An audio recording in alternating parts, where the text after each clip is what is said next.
Hello, आपण article 6 पाहूया. 5 ते 11 सिटिझनशिप संदर्भात हे आपण पाहिलेलंच आहे.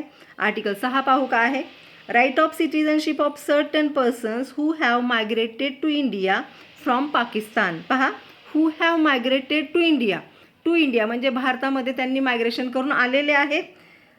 फ्रॉम पाकिस्तान, ते पाकिस्तानमधून भारतामध्ये आलेले आहेत.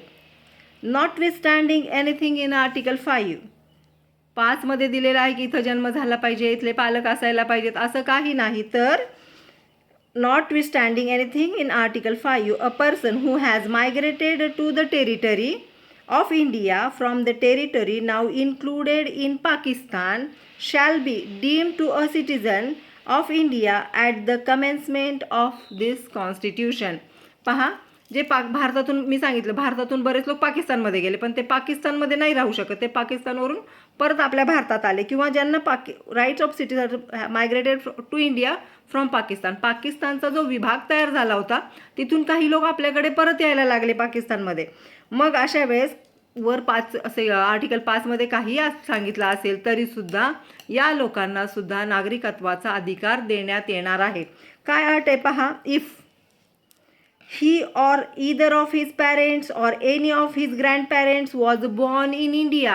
तो स्वतः, ती व्यक्ती स्वतः किंवा त्याचे पालक किंवा त्याचे ग्रँडपॅरेंट्स कुठे जन्माला आलेले पाहिजेत? इंडियामध्ये, जो भारत हा भाग तयार झालेला तिथं. As define in government of act 1935 as originally enacted. जो आधीचा भारत आहे त्याच्यामध्ये त्यांनी जन्म घेतलेला असला पाहिजे. बी काय सेक्शन दिले पहा. बी मधलं 1, in the case where such person has so migrated before the 19th day of July, 9 July 1948, he has been ordinarily resident in the territory of India since the date of the migration. 9 जुलै 1948च्या पूर्वीपासून हे लोक इथं राहत असले पाहिजेत. In the case where such person has so migrated on or after the 19th day of July 1948, he has been registered as a citizen of India by an officer appointed in the behalf by the government of Dominion of India on an application made by him.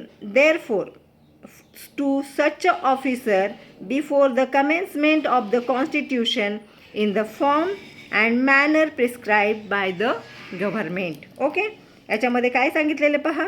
जे लोक migrate करून येतात, in the case where such person has so migrated on or after 19 day of, म्हणजे 9 जुलै नंतर जे लोक इथं येणार आहेत, he has been registered as a citizen. त्यांचे सुद्धा काय होणार आहे? रजिस्ट्रेशन होणार आहे ॲज अ सिटिझन. आणि कुणाकडून? Officer appointed on the behalf of the government. गव्हर्नमेंटचा जो ऑफिसर आहे त्याच्या हस्ते यांचं काय होणार आहे? रजिस्ट्रेशन होणार आहे. थँक्यू.